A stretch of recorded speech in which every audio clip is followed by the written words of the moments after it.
Yo, it's the Red Room Podcast. This is season 2, episode 4, and we've got a good guest this time, RawsKO. Yeah, absolutely have. Yeah, one of the busiest guests we've had, man. A hard guy to track down. Where do we start, man? We've got rapper, author, social commentator. We go with that. Yeah, okay. You class you as a journalist. I wouldn't say I was a journalist. Other people might, but we've got Loki. He's here. Yeah, thanks for joining us, man. You might notice as well, we're not in the Red Room this time. Yeah, we've managed to get him on a Sunday, so that shows you kind of how we had to get him, because we wanted you like definitely one of the first people. Cool. But as you know, you're staying in Glasgow at the moment, so. But we got him, managed to track him down, so we're in Hunter Theatre, or Hunter Lecture Theatre. Hunter Lecture Theatre, Edinburgh Art University. Art College, is it? that's gangster, innit? We're in a university. In a university. First time I've been in a university. But this is your first time in a university. Feeling smarter already. Yeah, I've got my glasses on there. But the last time we came out to interview someone was DJ Prospect at one of his vapor shops. So thank you for taking the time out to do it. Pleasure. Thanks for asking me to do it. Nah, not a problem. So we, as I say, we wanted you for quite a long time, but I think getting you now is probably a blessing in disguise, because everything is kind of slowly building to the release of your book. Plus, you're everywhere at the moment. You're writing for pretty much any paper I can see. You're on TV and stuff. They like to call you in. I've cloned myself, actually. You're talking to a version of me. Well, funnily enough, there was a version of you I seen with a beard at some point, so I don't know if that's your clone. Aye. Still talking about with a beard, eh? So yeah, thank you. That's the vegan me. So we'll talk about, we've got a lot of things to go over, and this will be a very interesting one, so definitely keep tabs on this. We may as well start at the beginning though, right? Oh yeah, absolutely, because I was with Sean Prove yesterday, and he did mention that he booked you, I think he was 14 years old, so going back, you must have started really young, like rapping and stuff. Was that about right? Definitely. I'm quite honoured that somebody of his calibre would even remember me at this point. I mean, if he says that, then it must be true. I obviously have hazy recollections of specific gigs that I'd done, although there's always a certain level of anxiety I have about Edinburgh gigs, because I've had some really bad ones through here, and some you can laugh at and some that are a bit more serious, so there's a certain sort of, I hope I haven't fucking been a dick to this person, do you know what I mean, or whatever, because I used to drink a lot and just talk a lot of shit. So in terms of what time I started, I mean, I was rapping from I was about 15. I wasn't quite aware it was rapping.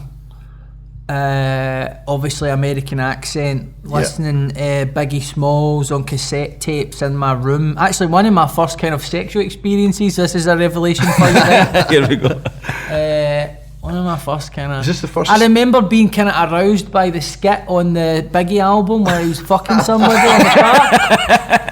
Do you know what I mean? That was back then that was like porn, you know what I mean?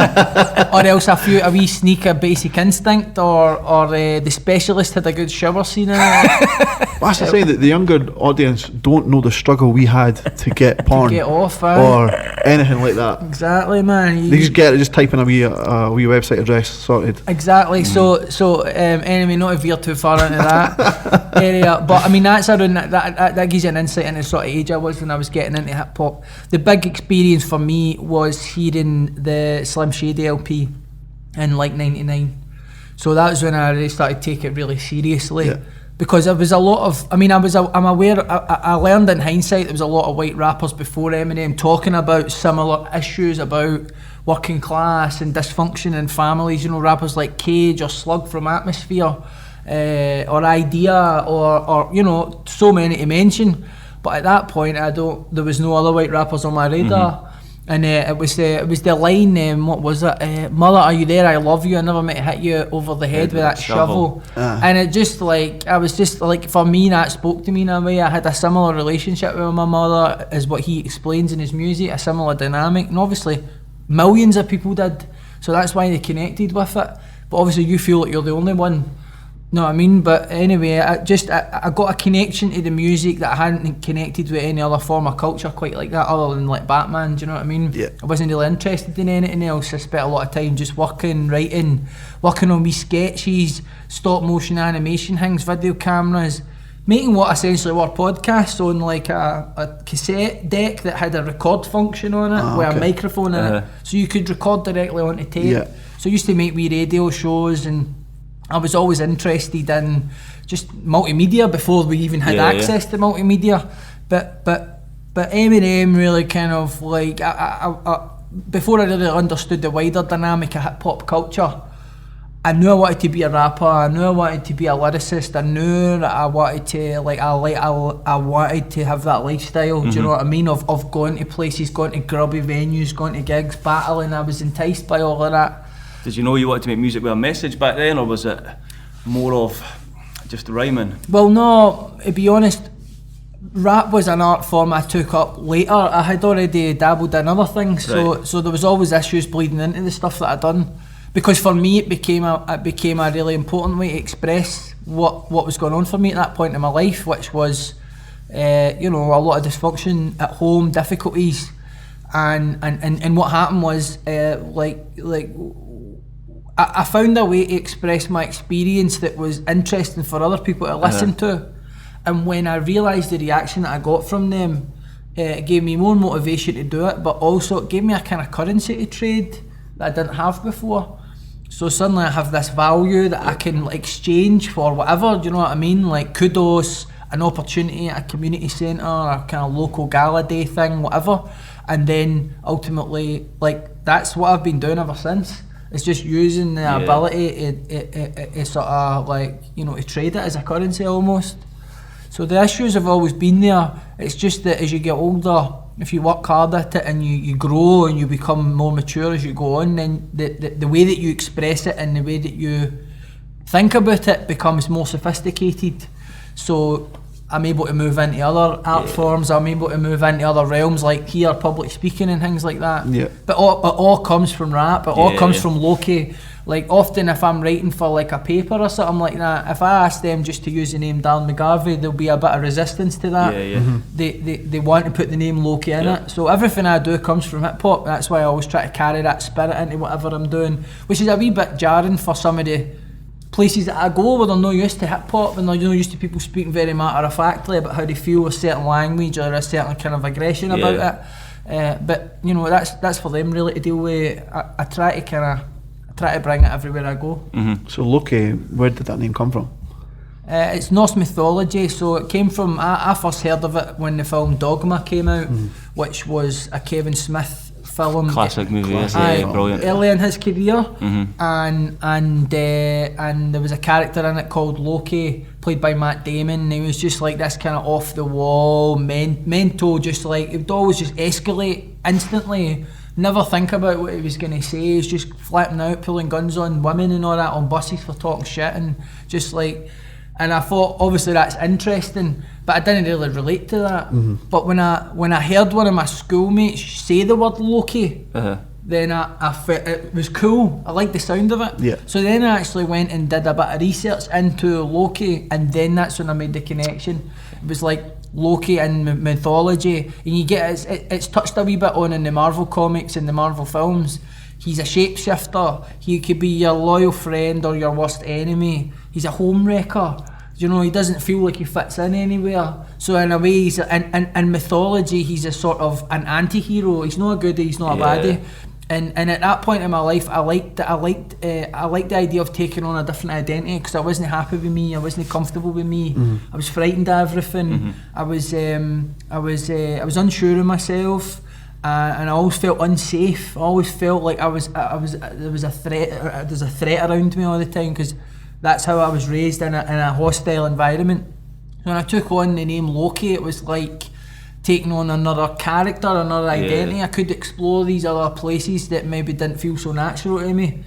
And I used to write poems under that name in a wee book that I never shared with anybody. But then when I started getting into the hip hop scene and sent a tape to Big Div in Paisley of me rapping, and he was like, come through here and record, and he really educated me about hip hop culture, and he encouraged me to rap Scottish. and then that was it. Like, I got funding to put out my first album. He produced it, and I was surprised with the impact it had on the hip hop community. Like, I was like, whoa! But it was because I'd spent so much time working on my shit before I put it out. So I wasn't coming to it like, oh, here's my first rap on YouTube. What year was this? The first one came out? 2003. I'd put out a tape in 2000, and then I had put out another mixtape in 2001 that I sold kind of at the bingo where I worked as a bingo caller. And so I was creating a wee buzz in Pollock, but then when I left Pollock, became homeless, moved into supported accommodation. Then that's when the sort of Loki that people know was really sort of created. It was through that adversity, leaving the home, discovering alcohol and drugs, and how that just changed everything that was going on, and that coming through in the music. So when you're going through all that, I know a lot of people would just be like, you know what, fuck music, you know what I mean, you've not got time for it anymore, you've got bigger issues to deal with. How did you feel doing it? I mean, obviously you used it as a way to tell what was going on in your life at that point, you know what I mean, you used it to support yourself. I needed the music, mate. I needed it. Like, it became the continuity of my life that was getting more chaotic. I mean, at that point in my life, think about how confused you would be, right? 1 minute you're working at the BBC on a programme about antisocial behaviour, and then the next minute you're sniffing MDMA in a supported accommodation project with 12 other head cases all living up, below, down the road. And you've got the project's 24-hour staffed, you know what I mean? You're becoming kind of institutionalised in a way. You can still come and go, but there are restrictions placed on who you can have in your house, where you can go, when you should be back, because you're ultimately living in a form of care. And so, like, for me that was difficult, because on one hand here I thought I was making a name for myself, I thought I was of value, I thought I was somebody I really desperately wanted to be, and then on the other hand I'm being treated like a victim of abuse. I'm on benefits, I'm on disability living allowance. I'm thinking, am I disabled? Am I a victim? Like, there was all these different competing ideas of who I was. Like, I didn't know who I was, I never had a strong sense. So in a way, the music became a way for me to kind of explore that, work that stuff out. And one thing the music's always had, even depending on the different quality, depending on at what stage of my career you're talking about, then it's always been an honesty, a willingness to be honest, and a willingness to be vulnerable. And I think that's what set it apart for a lot of the music that was available at the time.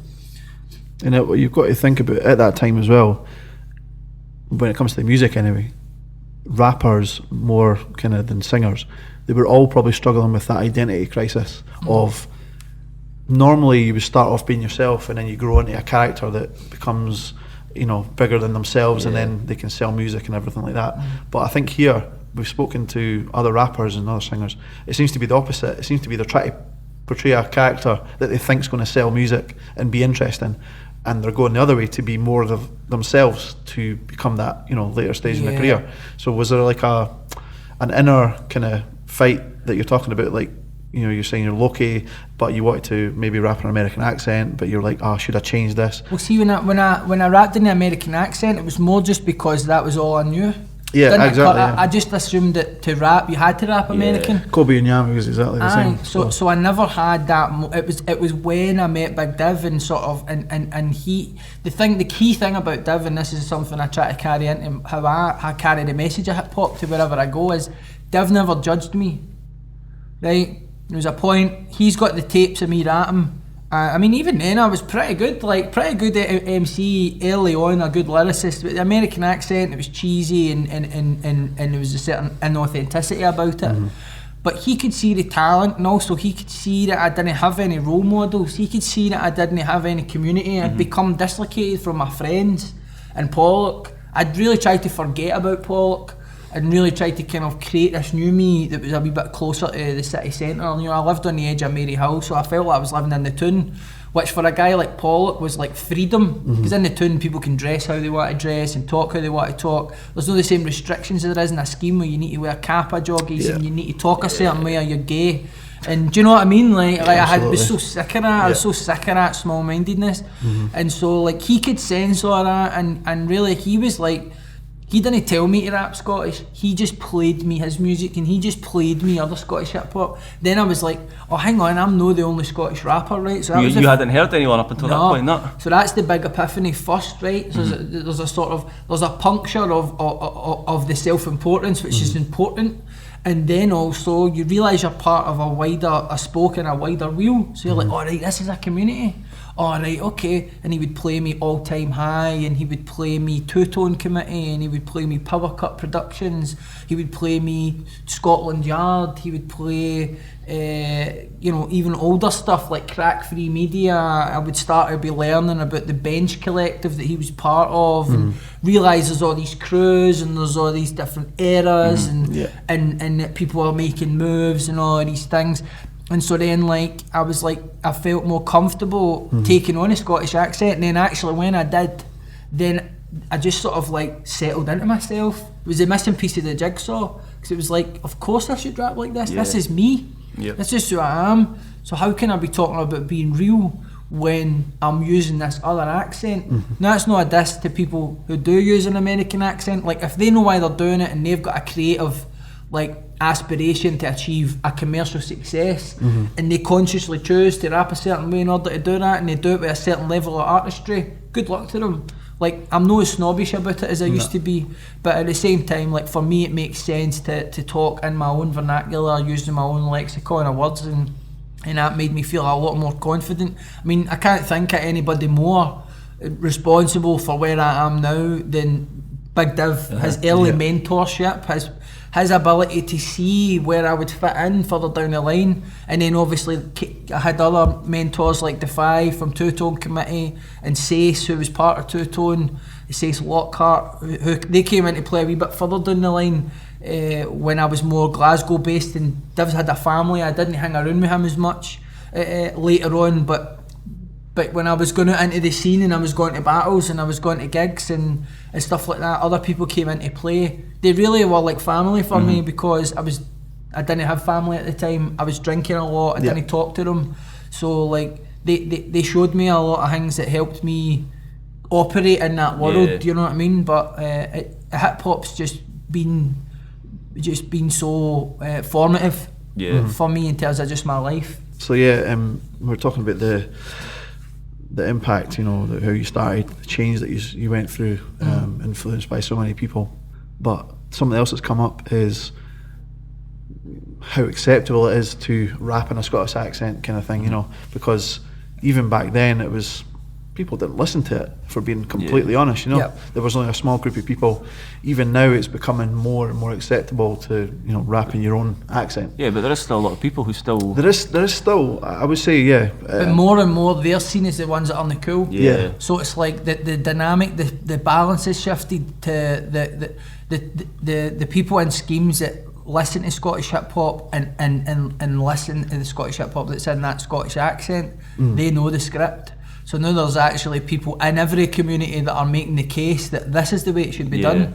And actually people, it's now seen as, even people who kind of sneer at it and say, listen to that, that's embarrassing, like, they're not regarded as cool, they're regarded as ignorant. Yeah. And that's the key difference. So like, in a way, what we've done is we like in the last 10 years, and this is a collective achievement between all of the artists, for the pioneering generation to people that helped to kind of popularise it a wee bit, like myself or my crew or crews through in Edinburgh, like Scotland Yard, Mr. Jigz, shit like that. Prophecy, do you know what I mean? Yeah. Like they popularised it by releasing material that was more sonically current, but that carried the same spirit as the pioneering generation. And so, like, now we're at a point where the baseline's established. This is the model of how it should be done. The question is now, how far do we want to take it? Yeah. And that's a debate that's happening now between grime artists and offshoot. No, I wouldn't want to like dismiss grime and call it an offshoot of hip hop. I mean, I think it's something that runs parallel to hip hop and dovetails with hip hop, and a lot of artists do both disciplines really well. But grime's got its own thing. That fans of grime are looking for a different sort of thing. It's definitely more youth culture driven than hip hop. If anything, it's exclusively youth culture. You don't see a lot of guys in their 30s cutting a boot, man, listening to grime in the gym. And that's a good thing. I think that hip hop sometimes can be dominated by older perspectives who have strict rules about what it should be. Grime's really the sort of response fuck everybody, fuck everything. It's an expression of like hip hop culture in the 90s, the golden age. Even the stuff that was kind of like, even New York hip hop that was more sort of hard edge and more like, you know, Wu-Tang, it was tough music, it was street music, but there was a sophistication. They talked about the books that they read, they talked about the films that they watched, they talk about all this knowledge that was in gangster films and all these codified pieces of information and culture. Grime shows that the education standards for young men in poor communities have plummeted since then, and they were terrible then. So obviously US and UK there are some fundamental differences, but in Britain I see grime as an expression of frustration, of futility, of people believing in the virtue of violence as being one of the only mechanisms that they can be socially mobile, of people saying, look, I'm going to sell drugs, or I'm going to talk about selling drugs regardless of what you think, because this is the only way I can make shit happen for me. And fuck anybody that says it. And like, in a way, like, I respect that. You know, and my role is to acknowledge that that's a valid cultural expression. It's not to be old school head, that's no real hip hop. It's not to criticise. Like, no, for one reason, a wee guy will just come and knock me out one day for criticising, because that's what wee guys do. Do you know what I mean? Wee guys go at the older guys, oh, you think you're the guy, I'm the new guy. Right, so there's a practical aspect about being respectful. You don't want to get into conflict. You get to a certain age and you want peace of mind. That's where I'm at. So I believe in just being respectful. But then the other aspect is, when I was young and I was doing what I was doing, like, I had a lot of barriers that I was putting my way, and a lot of it came for the older boys. You know, in the breaking community, in the MC community, older boys that should have known better. I was a wee guy, I was homeless. Do you know what I mean? Like, they're trying to diss me because I'm influenced by Eminem. And it's like, do you realise how many people I'm bringing to your gigs, mate? Do you know what I mean? Like, what are you talking about? Don't bite the hand that feeds you. I wouldn't know who the fuck you were if it wasn't for Eminem. So it's like, understand what you're talking about if you're an older person. Show a bit of respect. And do what they've done, which is carry a positive message of hip hop. It's not about judgment. It's not about saying this is how it should be. It's about respecting the diversity, and if you do have your own principles, then be a bit more humble about it. Do you know what I mean? Do you find that's being lost in hip hop now, though?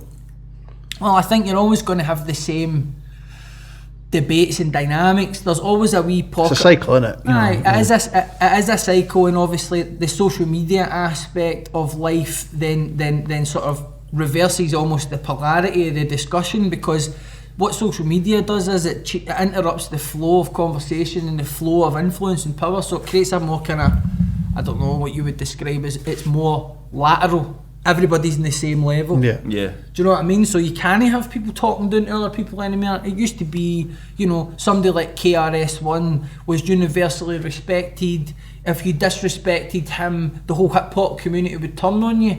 Now social media's created a dynamic where people can see all the shit he talks in his interviews and how arrogant and egotistical he actually is, while he sort of drapes himself in the veil of a teacher. And it's just like, and everybody in the hip hop community is just like, fuck KRS-One, like, whatever. I'm up to it for a certain point, but like, you're going to be held accountable. And that's creates tension, because it disrupts, you see it in media, journalists always being challenged about what they write, what they say, to the point where journalists are collectively coming together in cliques against readers and audiences because they feel constantly attacked and persecuted and questioned. And that's the same in every community, every artistic community, wherever we're going. The internet's changed everything.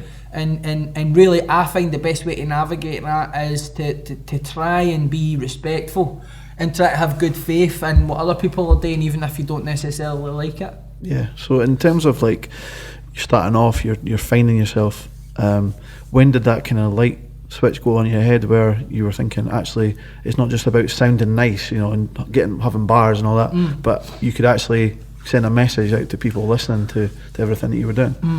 Well, that, I mean, or was it always like that? I'll be honest, that was a byproduct. Like, when I started making my music, it wasn't necessarily because I wanted it to help other people or even inspire other people. It was because I was desperate to get this shit off my chest. Like, you can hear in that early music the pain in my voice when I'm rapping. You can hear I'm fucked. I was fucked. Like, honestly, I look back on these times now, like, I was really lucky. I was lucky for the people that I ended up hanging around with. I mean, I could have fell in with some other people and became influenced by some other things. And or it could have just been, I could have had a crack pipe passed to me one day and went down another path. I could have been sitting in a party and somebody's like, come through here, try some of this shit, it's heroin.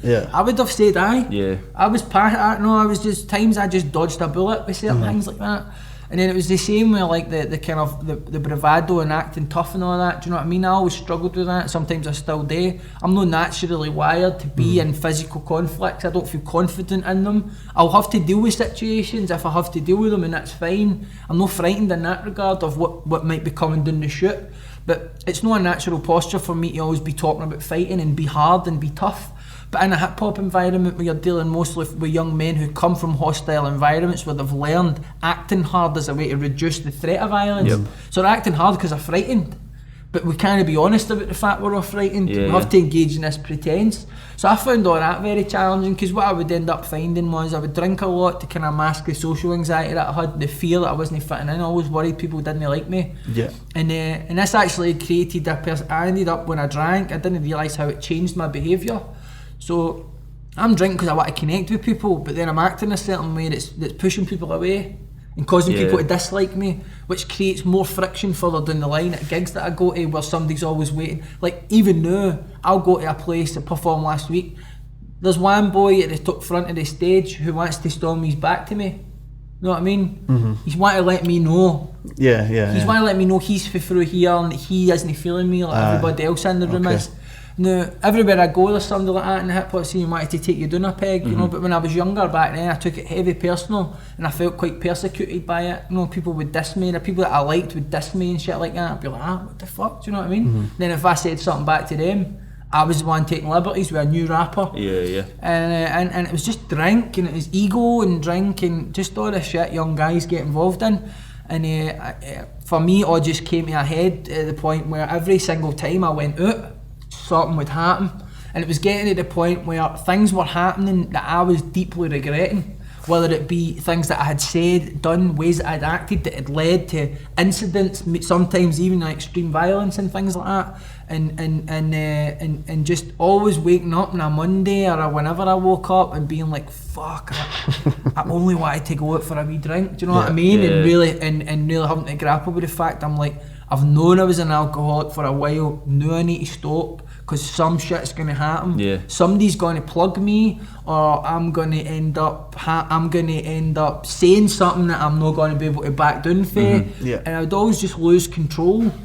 And the alcohol for me just, it got to a point where it stopped working. I couldn't even take Valium to ease the symptoms because the drugs stopped working. So everything actually just, it's a frightening feeling because you're like, I know I need to stop, I know I've got a problem, but I can't stop.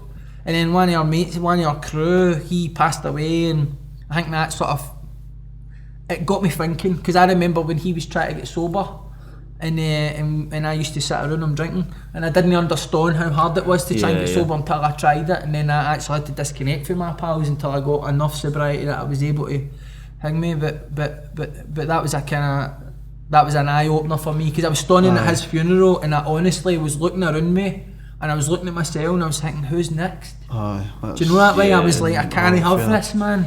And I know every crew's got a story like that, and every family's got a story like that. And that was it from there? That's when I started getting serious about trying to get sober. I had a couple of relapses, but you know... Did you have to remove yourself from everyone you were with at the time? Well, what happened was I thought I'll just need to stop drinking, and I would still carry on doing my gigs and seeing my mates, but it would always lead to relapse. Because it was always, even though my mates were all supportive, they all supported me to stop drinking, it was the emotional associations I had with everybody. Do you know that way, like you put YouTube on and then you've got a wee voice that goes, I should have something to eat while I'm watching this thing, or I need a cup of tea to do this thing. So like years and years of drinking rewires your brain to expect and anticipate certain things when you see certain people. And so like I would be sitting with my mates and I'd be like, actually it's not so bad, I remember this was good, this is fun. And your brain forgets all the horror, forgets all the reasons why you wanted to stop, because that's what addiction is. It's a lie in your head that you can't see through. So it was trial and error. I tried to stop going to gigs, I ended up pulling out. I had lots of opportunities to play festivals. I would go and do it, couldn't manage. I would be drunk the night before, then go to the festival, then I would be there taking drugs, making a real arse of myself, falling asleep and all that, see pictures of myself on Facebook, just totally out the game. And no, it was embarrassing and shameful for me anyway. And then what happened was I realised actually, like, I need to put my sobriety first, so I have to stop this. I have to stop doing gigs. Was it hard to revisit all this when you were doing the book, like writing everything? Nah, no really, because I've had a certain level of distance for it. Yeah. But what was hard was accepting that when I sobered up, I realised that I wasn't creating the sort of music that I thought I was when I was drunk. Okay. That my music had, the artistic quality of my music had declined. So I had kept a hold of this idea that I was one of the best rappers, and I'd kept a hold of this idea that I was creative. I was a creative person and a real artist. But I had lost touch with the idea that the honesty. I'd lost the ability to objectively judge my music. Yeah. And because I was so vulnerable at that time, then people around me couldn't tell me, because it would protect my feelings. But I remember going up on the mic and I'd be rapping for 20 minutes and wondering why cunts are not reacting the way they used to react, and thinking they just don't get it or no. And actually, it was just I couldn't. My stuff just didn't have the same resonance.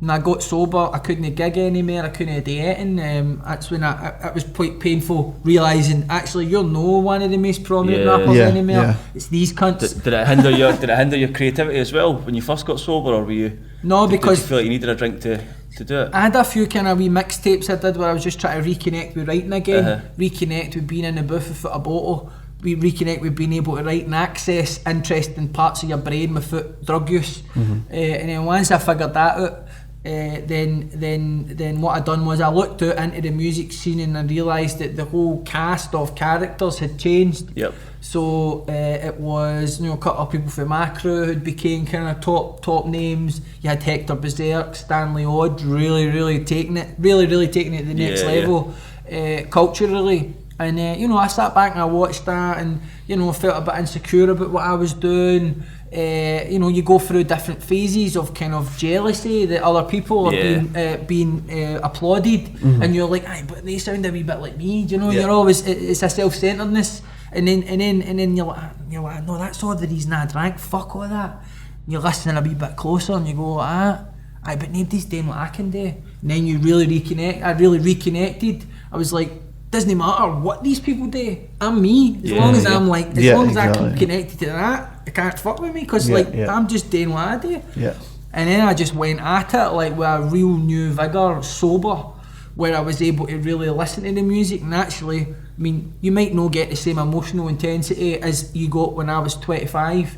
But fuck's sake, do you know what I mean? Like, I was intense, it's hard for me to match that. Yeah. But the thematic depth of the music, the structure of the music, the sophistication of the music, the level of time that I take with the music, the variety and the different sort of sound that I'm willing to put my voice to, the collaborative process that I go through now with other producers. I always try and find producers that are not quite as known at the time and get a new vibe.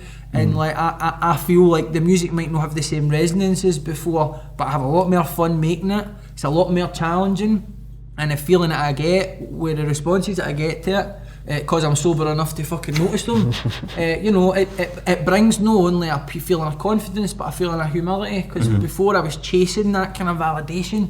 Now I'm a wee bit more comfortable with myself, so actually it's sort of, my ego is a wee bit calmer. I'm not in conflict. I'm more willing to just like be cool and go wherever I need to go and no worry. And because you're obviously comfortable in yourself now more than you have been previously, is that pushed you then to become more of a kind of a speaker on like pop culture and on political, things like the independence debate that we had years ago? And well, it's funny because I stole a wee bit of somebody's arm. Nah, you're alright, mate.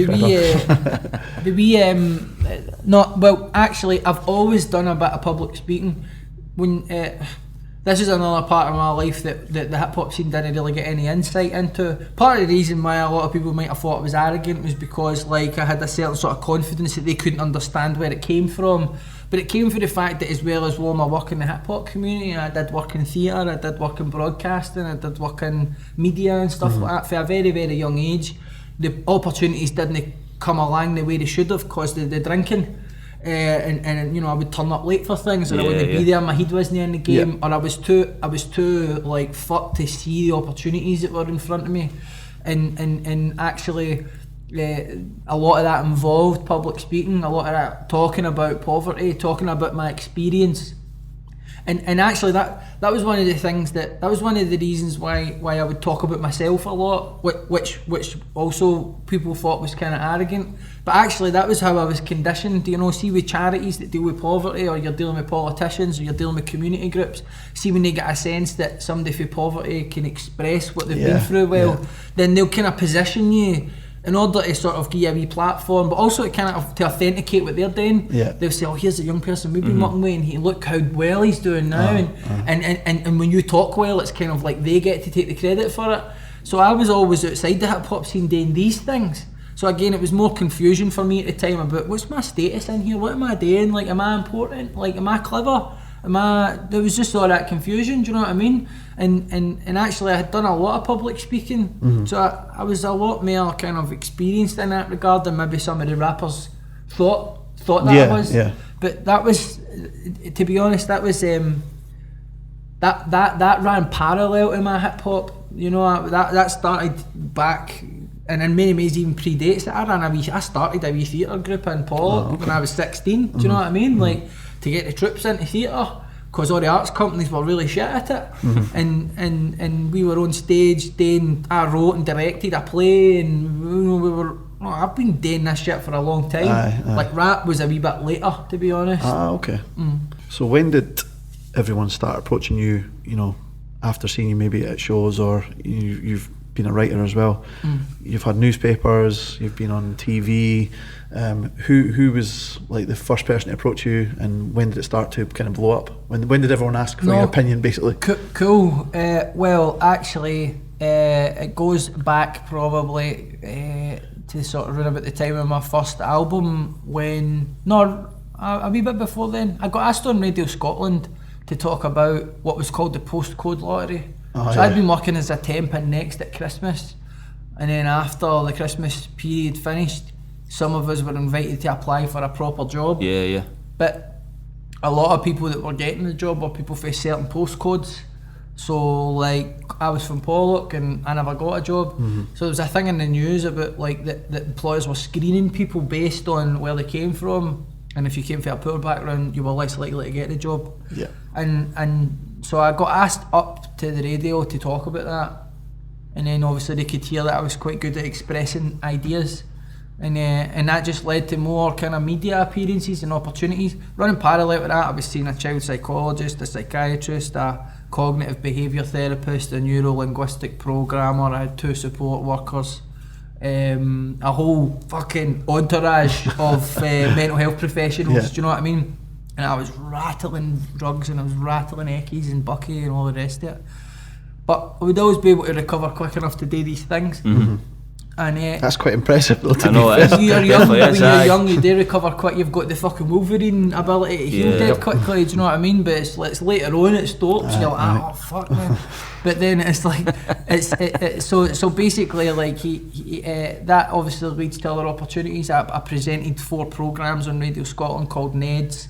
Then I presented a 3-part series called Welcome to Shettleston. All the work I would always do would always be around social deprivation, poverty, antisocial behaviour. And then what happened was, when the news agenda shifted and these issues weren't as important anymore, I didn't get as many calls. That's when I started to twig. I was like, oh hang on, actually I see they've asked me to do that because they think I'm a Ned. So it's like a gimmick for them. So it's like, this rapper Ned guy, let's get him to present it. And then obviously that was quite painful to realise that. Perfect time and talk about Neds, isn't it? I know. It's funny how like, even though you know you've not done anything wrong, the fear of the dredge up a police siren, because I've been flung in a cell and not told why before, and I've had to go through the court system and like, for not even anything that serious, but just see that feeling of dread every time I hear a thing. I'm just like, it's unreal. But the once I realised that was how I was viewed by people in media, then I realised, okay, so me being for this background, this suggests certain things to other people about me. So okay, now I know that, now I understand that, how can I manipulate this so that I can be more socially mobile and do what I want to do. So a lot of people don't make that insight. They continue to be exploited because they don't realise that they're being, and it's not evil, it's not bad, it's just the way society is. Yeah. Once I realised that that's what was happening, then I started wearing like a blazer when I would go somewhere instead of a hoodie. Yeah. And I was like, these people treat me different when I wear a blazer. Yeah. Do you know what I mean? Because it's non-threatening. Yeah. Or a pair of glasses, or something Yeah, like yeah, that. yeah. And that's when I really became a bit more of a shapeshifter, because I realised actually That's my secret, my glasses. Because I was like, people are so shallow. Yeah. Do you know that? And everybody does it to a certain extent, judges based on appearance. It was like, you know, I'll switch it up a bit when I go to a certain place. And actually, this was how I became more cultured.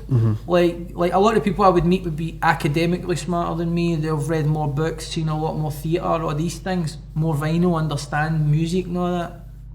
But they only ever operated in their own wee social sphere, and they would feel uncomfortable moving into a working class environment, like a youth centre full of young people, or you wouldn't see them in a working class community unless they either had some kind of security or they had some sort of authority, which they used in order to kind of protect themselves from what was going on. Whereas I was as comfortable in a place like this, a lecture theatre, as I was in a rehab or as I was in a prison. So once I started to learn, that was what was going to give me an advantage, not only over anybody competing for whatever it was I was going for, but also with a lot of people who would underestimate me. They wouldn't see me coming. They just hear the accent. They just see the hoodie. They think, here's a wee tramp we can just fucking use. And I've spotted them a mile away. And I'm like, hang on, you're here because I want you to be here. And there's an element of surprise that you can conceal what you really know in order to be what they need you to be. And you hear like women and people of colour talking about that a lot as well. Like they play a certain role sometimes in order that they don't offend the sensibilities of the privileged person that's in control of the dynamic.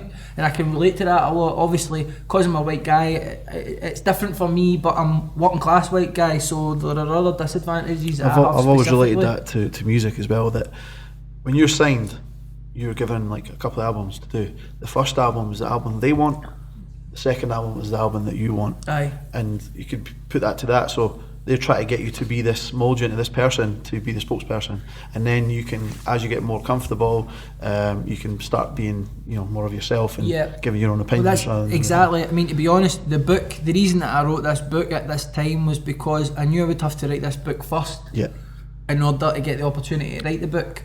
So calling it Poverty Safari just like sort of lets everybody know, don't worry, I'm not going to veer off the topic of poverty. I'm going to be talking a lot about poverty. Everything's okay. And it's a cracking name for a book, by the way. So but in the book, as you read it, it's got different. The title of the book takes on different meanings as you sort of advance through it. So on one hand, it's a sort of memoir of my experience growing up in a dysfunctional home and a dysfunctional community. But then I try to show how that experience is connected to the political aspect of things and why people are apathetic to politics and don't trust public institutions like the police. And really create the full picture of a person moving through poverty and interacting with society. But then right at the heart of it as well is also a critique of what I call the poverty industry, which, you know, thinks of itself as a kind of benevolent left-wing sort of, we're here to help people, but actually it's millions and millions of pounds it costs, you know, and sometimes the work can be patchy, what they do. So it's really an examination of my own core beliefs, this idea, I think, because I'm left-wing and socialist, that means I'm a good person, and that means anybody that disagrees with me is a bad person. So it goes for talking about poverty, talking about this other problem we've got in society, which is a breakdown in dialogue, a lack of appreciation for alternative perspectives, an assumption that we are right about everything, superimposing our worldview onto reality and then wondering why it's pushing back against us.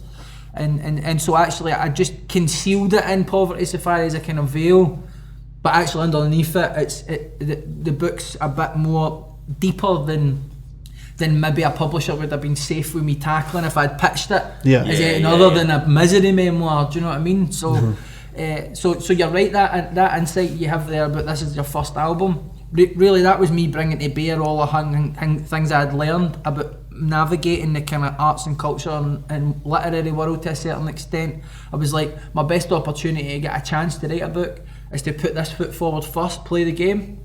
Yep. And if it's successful in any way or well received in any way, then that More on means your terms next time, right? next time I can write about something that I'm more interested in. Mm-hmm. So it's just a case of knowing your strengths, and playing to them. How do you even go about writing a book? You know what I mean? Like, how do you physically just say, I'm going to write a book, and you just sit down and get started? Right, good question. Well, I because you've talked about the process. I would put it off for months. You know what I mean? I would just be like, right, I'll start tomorrow. I wrote the book like I wrote my albums, and that is out of chronological order, out of sequence, simultaneously redrafting every chapter at the same time, right? So the book didn't so much get written as it sort of grew out of itself and started to make sense as I went along. But I don't advise anybody to write in that way. I mean, I think maybe that's just the way that I write, but I'll definitely plan in advance the sequence at least, or a rough chapter outline. What happened was I had some articles that I had written around class and personal experience, and I shaped them into a kind of sequential order. At least that gave me my first kind of vertebrae of the book.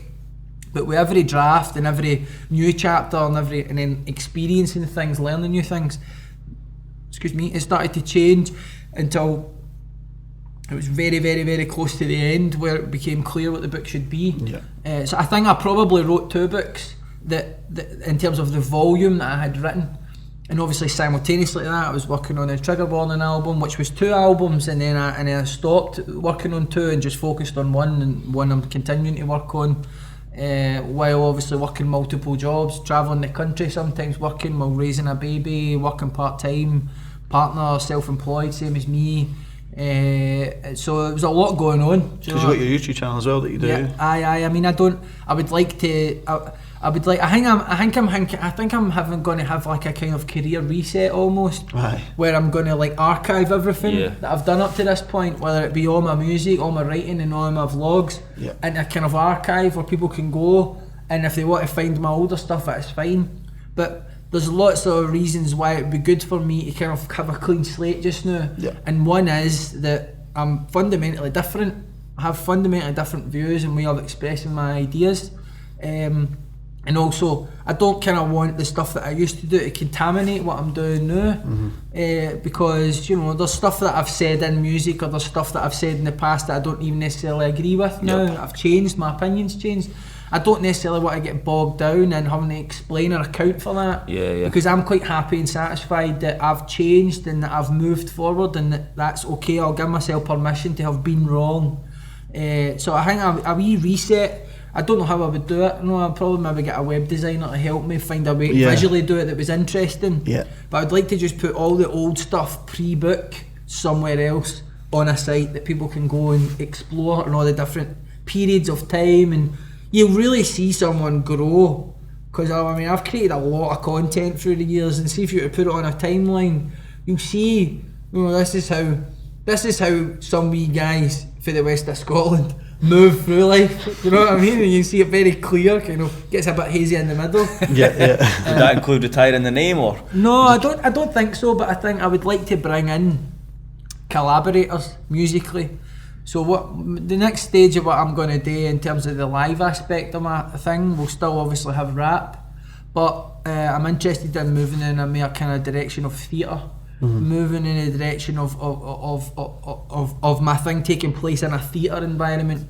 So I would still have rap, but then I might bleed in comedy into it and musicality into it. I'm trying to create something that to a certain extent is original. Did you see KRS-One when he was up in Dundee? No, because he's probably, I can't think of anyone else that literally starts off with a lecture about his thoughts, his feeling, and then he goes into performance after.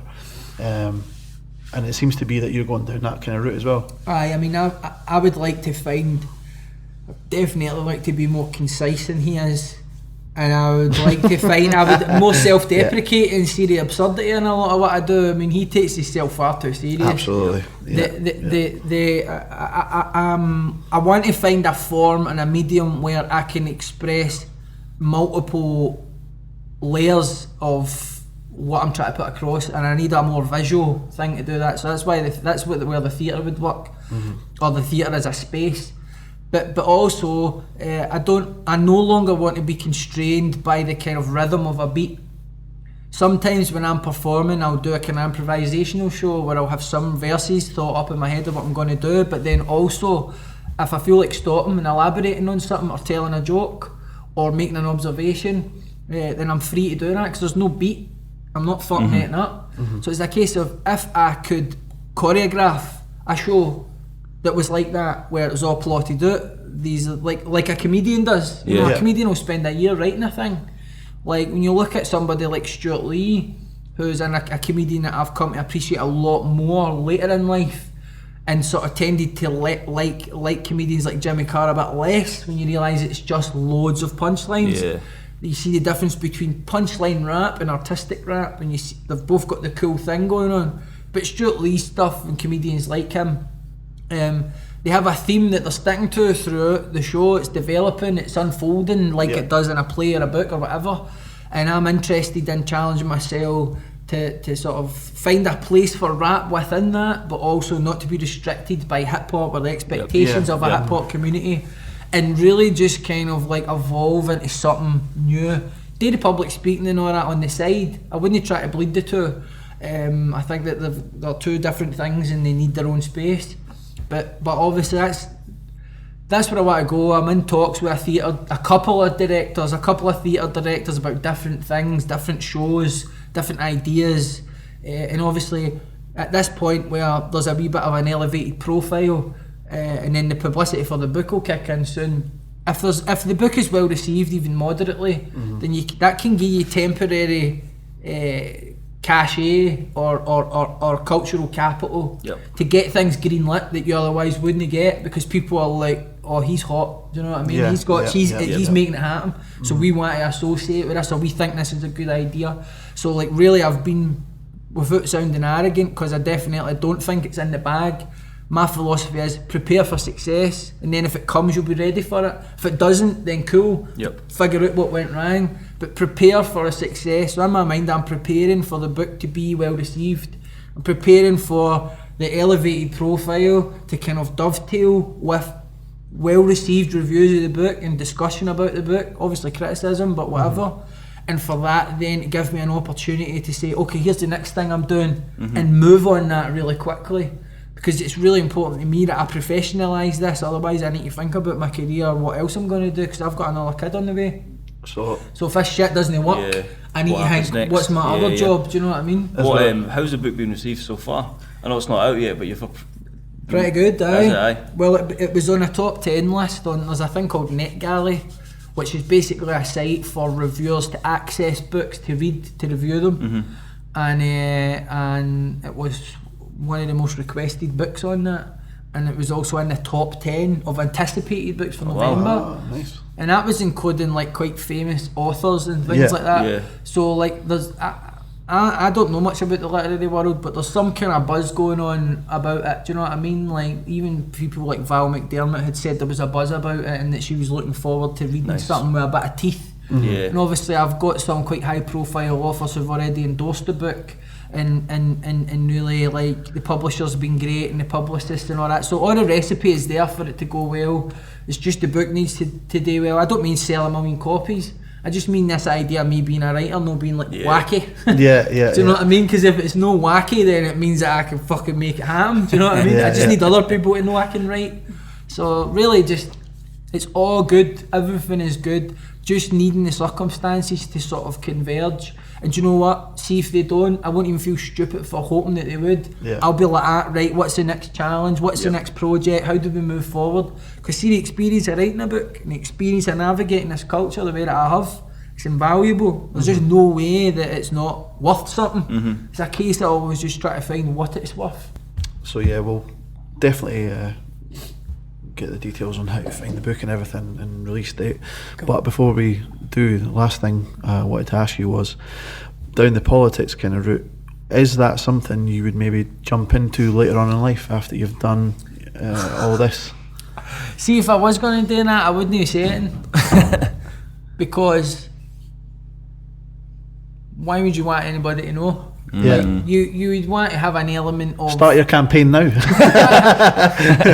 Well, I mean, it's a competitive environment, Yeah. and you wouldn't want anybody to know that you were intending to do that, would you? I mean, you would want to misdirect them almost all the time. Yeah. Because ultimately, if you did decide to do that one day and you'd already decided exactly what you were going to do, So that's a then yes. you would just get... That's what I'm taking this year. Then I could just be misdirecting, do you know what I mean? Like, I think that's fun to do that. Like, Yeah. I Yeah. think that's fun to misdirect an audience and misdirect people, and people not to be quite sure what your intentions are. I mean, obviously people can infer that I'm that I want to have a career. They can infer that I have a certain opinion on certain things. To a certain extent, they can infer all these things. They think they know what my intention is, or other people's intentions. But at the same time, nobody really knows. You know what I mean? Nice. Like, for me, I'm interested in, politically, how do you bridge the divides? Like, see if there's an appetite for a politician who can see it through 2 points of view, then there's a place for me in a political sphere. Yeah. Maybe not as a politician, but as somebody with a prominent voice, because really, as well as all the political disagreement that you get, and a lot of that is valid and much necessary, a lot of it is not. A lot of it is rhetorical madness. It's causing real deep damage at every level of our society, and that only means that culturally we have to produce people who can bridge those gaps and who are moving in behind politicians, stitching up the wound. You know, and you get a lot of shit for it. You know, because people need other people to be very clear about what they believe, and these are my beliefs, so this means these are all these beliefs. I operate with much more fluidity than that. I'm open to change, I'm open to other ideas. I don't feel a sort of rub when I hear things I don't agree with. I've not got the energy to get upset or aggrieved or angry. I mean, people say, if you're not angry, you're not paying attention, and it's like, I'm paying attention. I'm paying attention to the fact you're smoking 20 a day, you're drinking all the time, you're fucking full of Valium. You ever thought that being angry all the time might be a problem for you? And it just because you're angry doesn't mean that you care more than me. Yeah. Like, just because I've learned to manage my emotions, you think I don't care? Yeah. Fuck off, you know what I mean? Like, I look forward to saying that to more and more people. Yeah. This is a time for people to keep the heat. This is a time for people to go, do you know, well, that might be wrong here. Because everything is escalating, Yeah. you know? Everything is escalating to a conflict. Everyone's always like, well, are you doing that? Well, I'll do this. And if you said that this time, how come you didn't say it then? And everybody uses every issue that happens to settle another long-standing beef with whoever. And I think those impulses, you know, can become a kind of virulent kind of crowd psychology that you need to opt out of it to some extent. You can't all the time. We're all human. We think like tribesmen and women, and that's just part of reality. But at the same time, like, I more and more find myself being open to points of view that I wasn't before, and actually it's enriched my life and made me what I think is a better person. Yeah. Nice. So before we finish up, the book's coming out on the 2nd of November. Where do we get it? When's the book's out November 2nd. You can pre-order it on at Waterstones or Amazon, depending on your sort of ethical opinion.